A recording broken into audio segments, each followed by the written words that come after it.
Welcome to Between Product and Partnerships, a podcast focused on bringing together product, partnership, and engineering leaders to discuss how to build, support, and scale SaaS ecosystems. This podcast is presented by Pandium, an integration platform for building native integrations. Hi, everyone, and thanks for listening to our podcast, Between Product and Partnerships, where we talk everything about the challenges and what it takes to build integrations, tech partnerships, and SaaS platforms. And today, I'm super excited to have Stephanie Neill, head of product at Stripe, join the podcast. Stephanie, why don't you give us a little bit about your background? Well, thanks for having me, Christina. It's great to be here. Thank you for joining us. Yeah, so a little bit about me. So I am a product person by trade. I've worked across, I guess, like some of the internet's biggest properties and started my career in an e-commerce space, sort of content marketplace situation where I got to work with Lionsgate. I got to work with New York Times, just a ton of really storied properties. I loved it. I've always loved product management as sort of an approach to life in a way. But I started to feel a little bit disconnected from the actual work of just sort of working on making the numbers go up and to the right, if you will. So at some point in my career, I decided I wanted to look for something where I could find meaning and connection to the impact of my work, right? Because product management is all about impact. And so I wanted to know that I was changing people's lives in a more meaningful way. So I started looking around and I actually found a role inside the United States government with United States Digital Service. And for those of you who don't know, that's an outfit created by President Obama. I think it must have been like 2011-ish because it was around healthcare.gov when that fell over. He was like, we need to do some things differently here. Anyway, so he stood up United States Digital Service, USDS, which basically partnered private sector talent with the public service workforce to deliver services people need.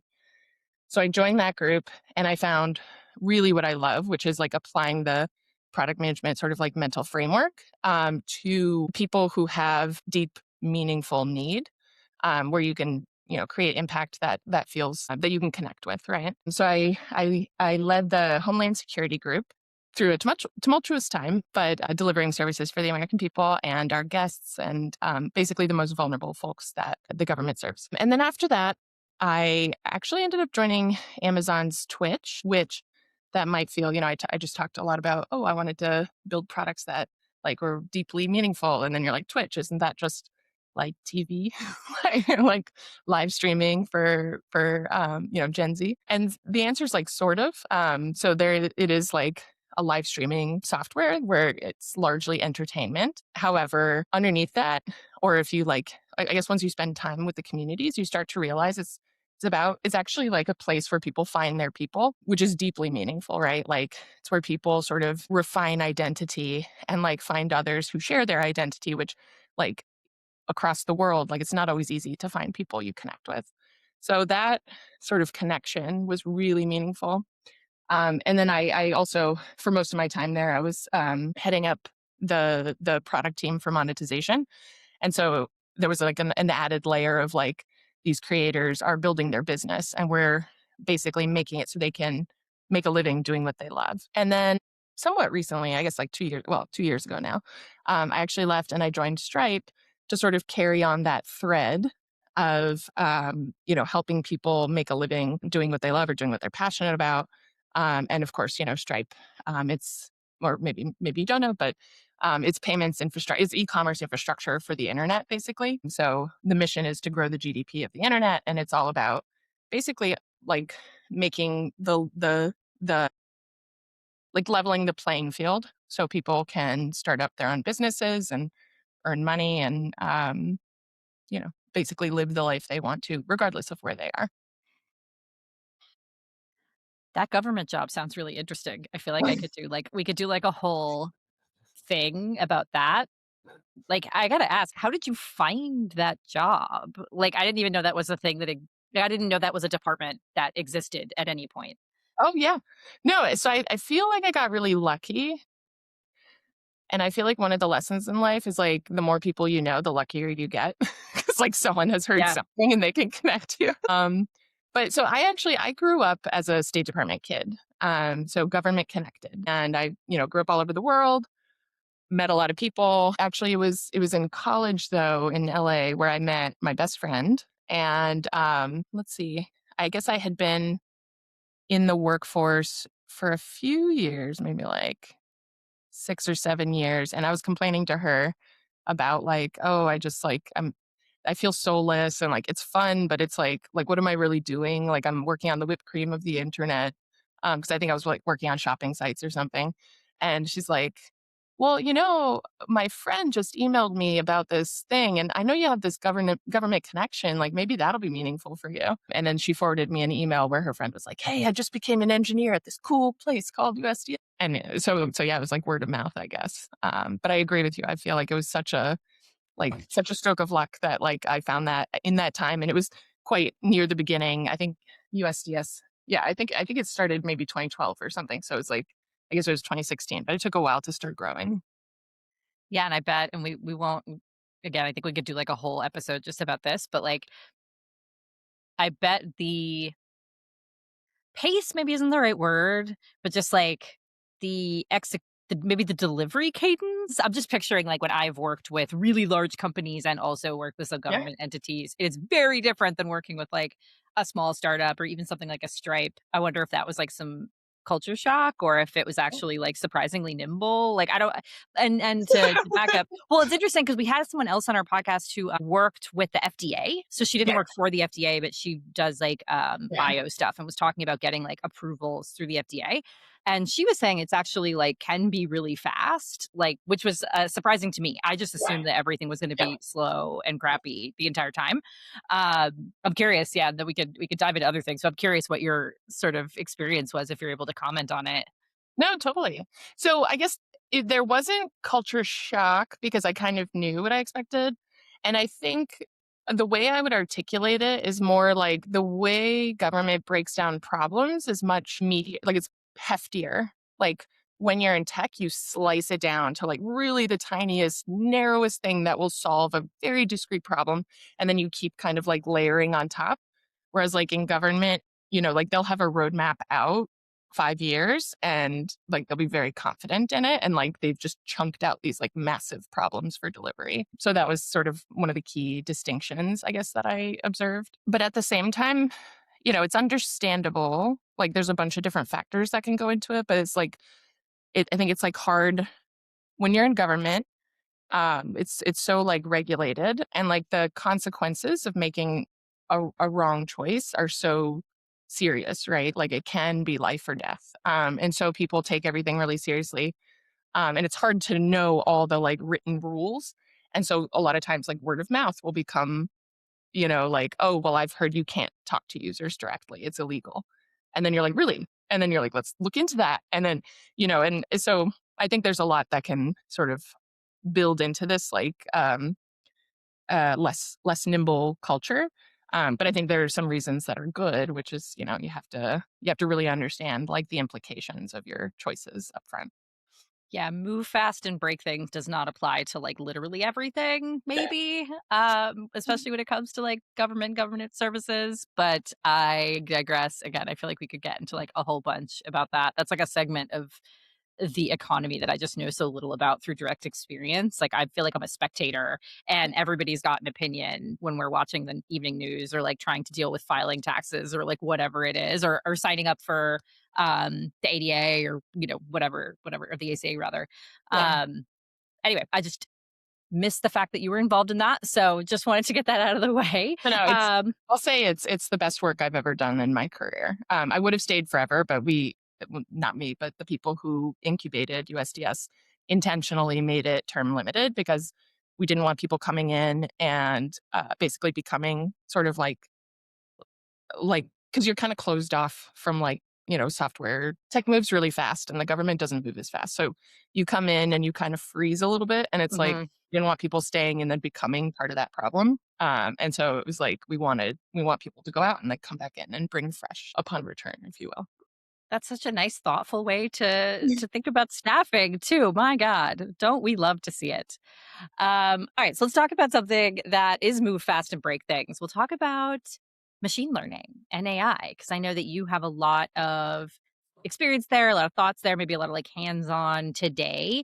Mhm. Um, so maybe just starting at the very top, and this is something that I have experienced over the past like 2 years, which is the impulse for companies, maybe from the board, maybe not from the board, but from Mhm. leadership to use AI. Just use AI in something. And I feel like even just since we originally spoke, maybe like a month ago, there's been like a shift already around like it just moves so fast of like maybe that wasn't the right thing. Maybe AI is not supposed to be like the panacea. But I'm curious if you hear folks talk about that in that sort of way of like I'm being told to use AI, I don't actually know what I'm supposed to be doing Yeah. and how you like to position that in your mind when you have folks that say they're being told to use AI and like they're not really entirely sure what that means or what Yeah. to do next. Yeah. Yeah, so it is a broad problem, or broad sort of like state we find ourselves in. I remember, so I'm on a government listserv too, and I remember someone was like, "We shouldn't tie funding to like AI as a solution. Like, you must use AI in order to get this funding. It should be tied to the problem, right?" But I'll say also, with my PMs over the past year, just working in Stripe, we work on a tax software.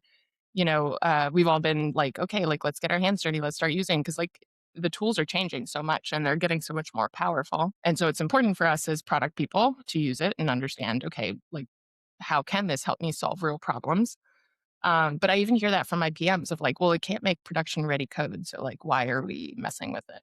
And I'm like, well, what else can it do? Like, let's explore. So I guess I guess what I'm saying is like it happens sort of broadly, like industry wide, and then maybe like less tech savvy places. But then even when you get on the ground, like there are PMs out there who are asking these types of questions too, even though it's like a huge part of our job to understand and adopt new technologies and think about how they can help us be more impactful. So yeah, the way that I think about it, I guess it doesn't really change. I mean, it's like I'm always like, what's the problem we're trying to solve?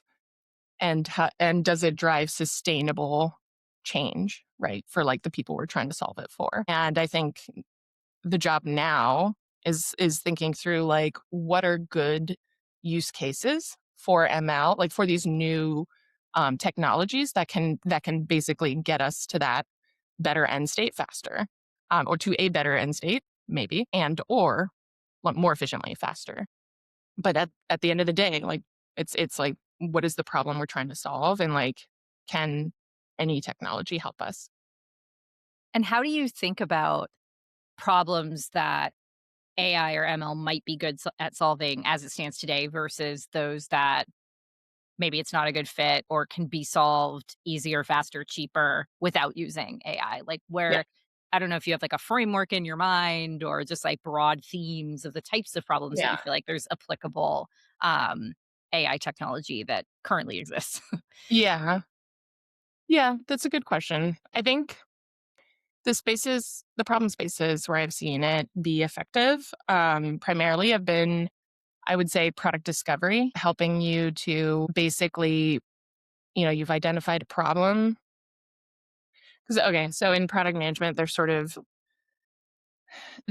like two key parts to product development. It's like, am I solving the right problem? Am I solving this problem right? And it's sort of like a discovery space and then a solution, or sorry, like a problem discovery and then a solution discovery space, right? And I feel like problem discovery, like the research, the feedback, like a lot of the LLM tools are super good at like helping you beat up your thinking, helping you find gaps, helping you conduct research, helping you do analysis. Like, so I think that it can be super valuable there. And then the second part, the vibe coding, this is where vibe coding I think comes in handy, where you can go in and you can start building out different ideas and then actually start usability testing these. And in some cases, you can kind of hook them up and like do like janky tests, you know what I mean? Or sorry, not super janky, but you can run tests with real users, right? Because the first thing, like Product development is all about reducing risk. Like, so you want to reduce the risk on like, is this a good problem? Like, is it painful for the user and is it good for my business? And then on the solution, like, does it actually solve their problem? Do they understand what's happening? Like, are we going to get them there? And I would say historically, like that, those two pieces each take a lot of time. And I think that AI really helps shrink on both ends. And especially with the solution, with the vibe coding solution testing, it's like you would previously have to really invest a fair amount of time. And so by shrinking that time, you just have a lot more at bats, like more chances to be wrong until you're finally right, and then you build that thing. Um, so I think those are probably the two big ones. And then I would add a third category, which is like you can get agents to do a lot of things that don't, in my opinion, that don't require um, like, well, actually everything you're getting AI to do still requires human judgment. Like even like the research, even, writing, whatever, you still have to go through and like with a fine tooth comb. Um, but it's like all those sort of like repetitive tasks, like where you have to, I guess, you have to like hunt and peck, or you have to compile information, you have to like think through all of that. It can do a ton of the legwork. Like we built a tool here at Stripe that helps with deal qualification, and it basically will reach out and like pull everything we know about a certain user, everything that we know, or the questions we would normally run through to see like, is this a good fit for sales, or should they disqualify it early? And so like we built out a tool, and it's significantly helped the team's productivity. And that was something that used to take them hours and hours to do per week, right? So just sort of these like repetitive types of tasks where then, there's like where then a human can make a judgment and run, is like, it's just hugely helpful.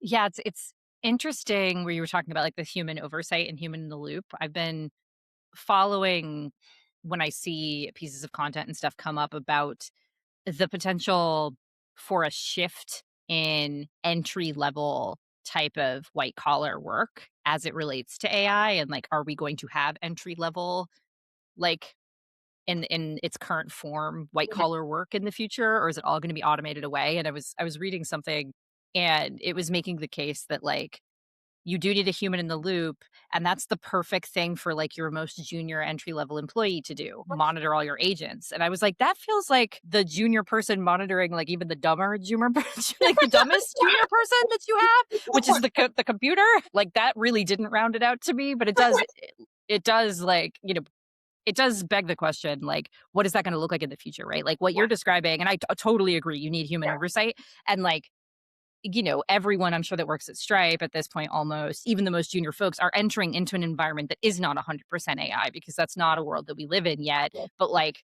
what happens when so much of this task work is Mhm. automated? Like, what type of human being is going to be the person that you're looking for to provide oversight to the agents? I don't know. I don't think there is an answer yet, but I do feel pretty confident that it's not like get your interns to monitor your agents. Like that feels like really not. I don't know. Maybe I'm wrong. Maybe, like, you do just need a human to, like, just be there to, like, press enter every once in a while, but it does, to me, it feels like it would be the opposite, right? Like, the agents are replacing so much of that work that, like, someone who is not really super well experienced is doing, and you need someone who has a little more experience. Yeah, Just like, with engineering now, we're saying, like, engineers are actually code reviewers now yeah, more than they are yeah, just, like, keyboard jockeys, and, like, that makes sense to me, right? yeah. But I don't think you wanna let loose, like, your most junior person to be the one providing the oversight for the robot. But yeah, That's I'm what curious where you land. Like, this is just, yeah. I'm riffing. Right. I definitely wonder because so I have seen models, of like, oh, this is the future. And it's like basically like execs at the top and then super ICs under them and then tons of agents. And like the super IC is the one managing the agent. But I actually, my intuition tells me that there is at least like a lengthy interim step in my mind where maybe these like junior people are the ones who are managing the agents and like building the agents, and they just don't have like the experience or the intuition, but they start to build that, right? So it's like they Mhm. apply their judgment is checked and corrected, and they learn, and then the models learn, right? And then so I don't know, I think there's something interim happening there. But I think it does make sense. Like it's like a new style of it's like a new form of learning, right? Like for us, and it'll challenge us in I think ways that we haven't seen yet. If you're managing like fleets of agents, right? Yeah, yeah. I mean, I think this is definitely obviously like a seismic shift in the way work, digital type of work, computer work is done. And my hope from an engineering perspective, especially, is that like this will allow folks to not have to do the equivalent of sitting on an assembly line, just like pulling a lever Yes. every 30 seconds for Yeah. their entire life, right? Like they'll be able to focus on things that are more cognitively interesting and Yeah. have a higher sort of barrier to entry when it comes to like creative thought. I'm interested to see how long it takes us to get there and also like what that path looks like, if Oh, that makes 100%. sense. I think there is no shortage of like I run a PM team and I also have a sizable ops team that includes like tax experts, and I would love to apply AI there. I think there's like or we're in the process of applying like AI to different use cases there. And what I intentionally make clear to the employees is like, listen, like there's so much high value like knowledge work that I need you doing on top. Free up your time so you can just have like stronger, greater impact in a way that you can uniquely provide. And I firmly believe that that is there and it will be there for a while. Yeah, I mean, I think, and I'm curious what your take is on this. A lot of this also, especially when it comes to like doing math, right? Or like taxes, which is a bunch of rules, very complex rules. You can get creative with those rules as a human, but like there is just like math and rules involved. A lot of this relies on data, like really potentially Yes. large volumes to have patterns, right? And always just like clean inputs, which I feel like is going to be a challenge for a long time for companies like Stripe. You guys are probably in a great position because you are getting all of that, all of those numbers more or less like from the source, right? And like you guys are the source of truth, but a lot of companies don't have, clean digital access to that type of data, companies in other industries, or they're too new where you don't have the like years, many months or years of consistent data to be able to feed into a model, in my opinion. I'm curious like how you think about the role of data hygiene, and like the Yeah. current state of the world when it comes to enabling folks to use AI and ML to the model's full potential. Yeah. In my opinion, this is like the greatest limiters because what's the saying? Garbage in, garbage out, right? I think this is the greatest limiter right now. And yes, I think some companies are certainly in a better state, I think, than others. And I think Stripe is in pretty good shape. But like on my product, for instance, so we have to do a lot with tax rules and regulations, which change, and we have to rely upon jurisdictional government's data, which you might imagine is not as in as tip top shape. And so but like there's it's not as cut and dry. It's always complex. And again, I see it as like one of the bigger rate limiters, because um,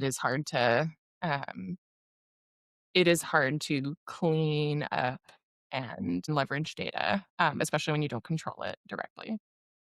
Do you have challenges with that in your current role, or maybe with folks that you've worked with outside of Stripe, with the sort of the universe understanding that as a limiter? And I ask this because we integration platform, all we do is data all day, Mhm. every day. Like I have been knee deep in data of all different types of industries, all different types of volumes, all different types of patterns, like for 20 years. So I am not a data analyst, but like I can tell you all the whack patterns people have come up with. And when I talk to folks, especially like really hardcore AI evangelists, Mhm. I think there's a very large disconnect between me and them sometimes around the severity of this as a limiting factor, so to speak. That like it could be really, really hard to get some of that, just to get access to some of it, and then to try to understand what it actually means in a programmatic way, right? And I'm wondering too with Stripe, like, are you guys actually trying to get like flat files from some of these jurisdictions to like update your tax codes? Because that's like a world that I've lived in a long time ago. But yeah, I'm wondering, like, I'm also maybe really far on the end of like this is a difficult problem because I'm like steeped in it all day, every day. But I'm wondering if you feel like there is a perception that this problem is real or not real, or where you sort of personally even land on the severity is not the right word. That makes it sound very Yeah. fatalistic, but the size maybe of the issue. Well, I think so. I haven't actually gotten into this debate deeply with people. And I think it's because we're still kind of at the point, like the human judgment must prevail point.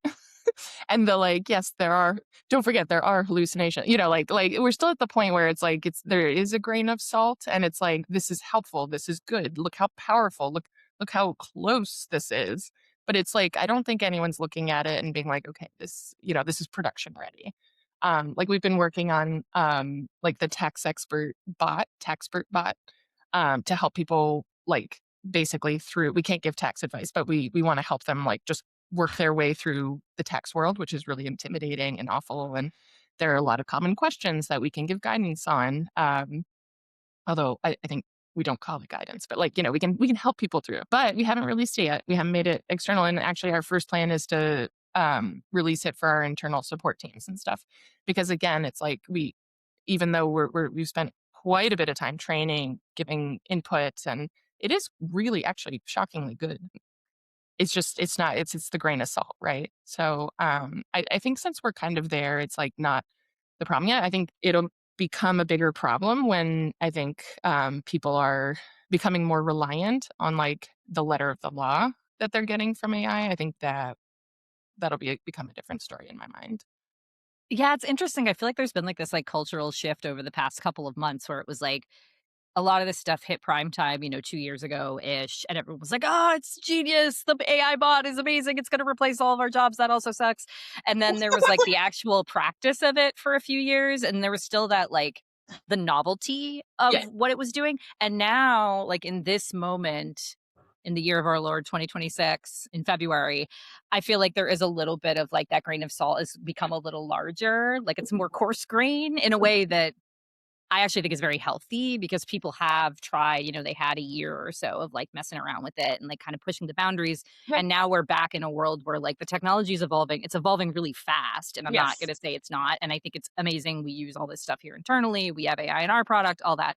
But there is like to your point, that's not production ready code. I feel like 18 months ago, there was less of that conversation. Oh It was like, yeah. yeah, prime time, put it in, push it to prod. We're good to go. I don't need to do anything. I'm taking a vacay. And like, I actually, again, I think that's like a healthy Yes. sort of Yes. rebound effect. Yes. Um, and it also maybe that rebound effect, I'm observing that, and you maybe it sounds like are observing that because we work in technology, right? So like we're Right. working with people that tried it really early and had the bumps, and now are like it's normalized a little bit. I do wonder how like the rest of the universe outside of like our weird little tech, Yeah. bubbles that we operate in just by virtue of being software Yeah. people. I wonder if that same feeling has kind of permeated down to like your average user of some of this stuff. And I was at a breakfast a couple weeks ago, and a woman was telling me she just graduated from college, and she was saying that she uses chat gpt for literally everything. Like she doesn't Google anymore, she uses it constantly. And she was saying that she could tell that it's making her feel like dumber. Like she's like, I'm Oh, not using critical thinking, and even though I know it's wrong, I just keep going to it. And I'm like, that is just like a different, like from what you're saying, like there's a grain of salt. And I'm like, I agree. But I yeah. wonder if everybody has that grain. I don't know. I don't, again, because my like bubble, my professional bubble is like very Yeah. large. It's tech, Yeah. right? Yeah. No, yeah. I guess I feel for her. Yeah. She was very honest about it. She was like, I hate it, but I keep doing it. I was like, all right. Well, but maybe she's actually developing judgment of when not to trust it, right? Like maybe that's actually what's happening. So maybe that's kind of a good thing. Maybe she is becoming more, and like I guess the scale of impact feels luckily small. Hopefully she can't like. Whereas like if we're we in tech are like building it into a product, it could Yeah. potentially have like much greater. No, that is interesting. What I will say is using sort of like the chat client, like LLM interfaces, like that feels like like casual usage. But when you go a little bit deeper with these tools, you very quickly realize like how far they have to come because of the amount of time you spend debugging, right? So it's like, I think anyone who really has like gotten their hands dirty and gone sort of like that, like that double click down, I think like quickly gets a sense of like, okay, so like we've got time. We've got time in this phase, or like there's more that needs to change here. I don't know about, it's hard to say, like, I mean, for like casual or like broad adoption, mass adoption of like ChatGPT and stuff. I do like to believe that people like your friend are actually inherently like learning the edges and like Mhm. and using their judgment because I know, I mean, like, I was using it once my son had like a really sore neck and he was like screaming and screaming, and I was like asking it like, "What could this be?" Like doing medical diagnostic, of course, and it's like, "Take him to the hospital right It's away." Like, meningitis. yeah, yeah, it said meningitis. Yeah, did we talk about this already? No, no, I just, I'm thinking, what's the worst case scenario? What was? Definitely meningitis. And it was like, "Don't move him, don't do this," and I was like, it's wrong. Like, and so now Yeah. I'm like, when I use it, I'm like, okay, like it's an extremist. It does this, it does that. So yeah, but hopefully that's happening in her case, and she maybe doesn't know it. Yeah, yeah. I mean, I just think it's like, again, I think about this stuff like watching the Super Bowl ads and like seeing all the AI stuff in there. And like, meanwhile, like, the next day on Monday, we come in and like we're over here fighting with some model to like get it to do exactly what we want it to do. And like the Super Bowl would have you believe that like the ads, like every Yeah, person is being replaced. We're all going to go like hang out on an island somewhere and everything is going to be this like robot utopia. And just like the difference there. And like those commercials were probably began being produced 2 3 months ago, maybe longer, when like yeah, the perception is so different still, right? Like it moves so fast. And yes, Stripe is obviously like almost a household name. Like I wouldn't say it's a household name like a Walmart, but it's a yeah, big yeah, you are running a company that people know, right? And so the responsibility for yes, you guys to like is get massive. it right is Yeah. so huge. And I'm wondering, and then I think we're coming up on the end of time, but how do you know? How do you like when do you feel confident in like putting this in someone's hands, in a customer's hands, not an internal person? Uh, well, we're definitely not there yet, as I mentioned. So we don't know yet. Yeah. I mean, honestly, I don't quite know. I mean, because yeah, like obviously Stripe as a company has to take this stuff super seriously. Whenever you're even close, like even at Twitch, like we took it extremely seriously because whenever you're messing with someone's money, and this is true for any type of product development, whether you're Of course. leveraging AI or not, right? Like so. Even like at Twitch, like making changes to our subscription on like how we assign out gift subscriptions to people, like could have material impact on the creators who are making a life on that platform or on that service, I should say. And so, yeah, whenever you're messing around with people's money, you take it super, super seriously. And, I think I would say, like, we're largely at the phase of, using it for internal purposes that, result in like external change but there's like the human judgment must prevail still, right? So we do have like these things called minions going through and like, and doing pull reviews and everything, PRs, and but then we have engineers reviewing, making sure it is like good and sound and going to be a net benefit, and then pushing. So it is helping, I would say, efficiency significantly, and actually probably quality as well. But it is not like a runaway train. I think there's going to be serious guardrails to make sure that we're making safe choices for our users. I think dog fooding / drinking your own champagne, however people want to say it, Love it. is like the best. Like I also, in my own experience, like if you have great folks, especially like engineers and product folks that work for you, like they have a really high bar Mhm. for it not just working, but like doing what is right for the user. And I think that when folks are like, yeah, we release a thing, we don't really use it in house. I'm like, oh, like I'm always like, we dog food everything, especially because Yeah. like we're a dev tool, right? So like, and you Yes. guys are to a great extent as well. Yes. Like our engineers should be able to be the power users of these things. And if it's frustrating to them, it's going to be super frustrating to our Yes. customers. And same thing with our AI stuff, right? Like we have been using it internally for way longer than external. And when we see the efficiency gains and we feel like we can put our own faces behind it and our own brand, that's when it goes out. But even then, there's like the grain of salt of like, and make sure you look at this before. Yeah.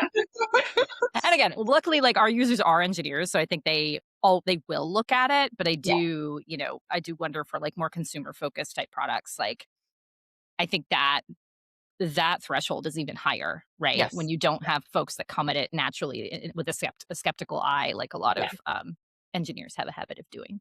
Yes. Which I love. So I think we're coming up on time, but I want to ask one final question. So you have been in product forever. You have a very large team now at a very notable company. And I'm curious if you have like one resource or habit that helps you stay grounded and sane in the insanity of like your day-to-day product role. Oh gosh. Um, I feel like I say it enough that it's a habit. And I said it a couple times early in the podcast, but just reminding people like, what is the problem we're really trying to solve? Because it's so easy to drift. It's so easy to lose sight and overbuild or underbuild. Um, what is the problem that we're really trying to solve, and who are we trying to solve it for? And like, what is the slimmest sort of solution what is the slimmest way we can solve that problem for them? Because getting that solution that can solve the problem for them in their hands as quick as possible is like, that's what's going to sustain our business. That's what's going to sustain their business in my case. So yeah, I think it's just like often resetting to like, what's the problem we're really trying to solve here? And that helps me stay sane when things can look really, really big. Yeah. I love the sort of canonical user story. One of the sort of templates, which is like, as a blank, I should be able to blank, or as a blank, Yes. I can blank. Like Yes. that is it. Like Yes. and my co-founder is famous for saying like, let's zoom out. Like what are we actually, Yes. what are we really trying to do here? Because to your Yes. point, especially if you love the tech too, like you can get Oh, like really deep and so get really quickly. crazy. And I'm like, no. We gotta like, let's back way, way, way out. And I'm Yes. sure with some of the AI stuff, you could really get into ideating and go to a totally different place if you don't again zoom back out. As a blank, I need to blank. And then, I just leave and I'm like, you guys will figure it out. No, Yeah, you guys are good to go. Just you're like, remember, I'm the boss. I don't care. Like I'll as a forget blank, I that should blank. again in 2 days. Yeah. Come on. Let's go. Why isn't it done yet? You guys have AI. It should be finished. Well, this has been super fun. I'm totally going to hit you up when I come out to the West Coast so we can grab a coffee. Where can folks find out more about you? Is there anything you'd like to plug? You guys are any hiring, anything like that? We are hiring. Yes. I mean, Stripe broadly is hiring, but my team is also hiring. So if you see any listings with tax, keyword tax, that's my team. And so would love great PMs to reach out. And then I'm at Neill pretty much everywhere. I've been told that that's horrible to spell. Nobody can spell it. So I'll spell it STEPHANEILL. But that's keyword for me everywhere. Amazing. Well, I'm sure folks can find you on LinkedIn as well.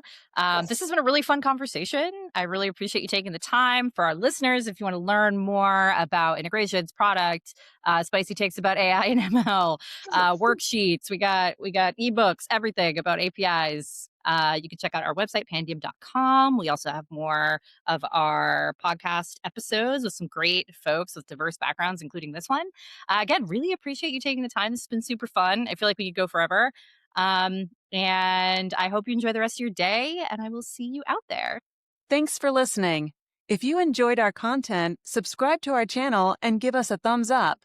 For more content on tech partnerships, integrations, and APIs, check out our articles, ebooks, and other resources in the description or visit Pandium's website.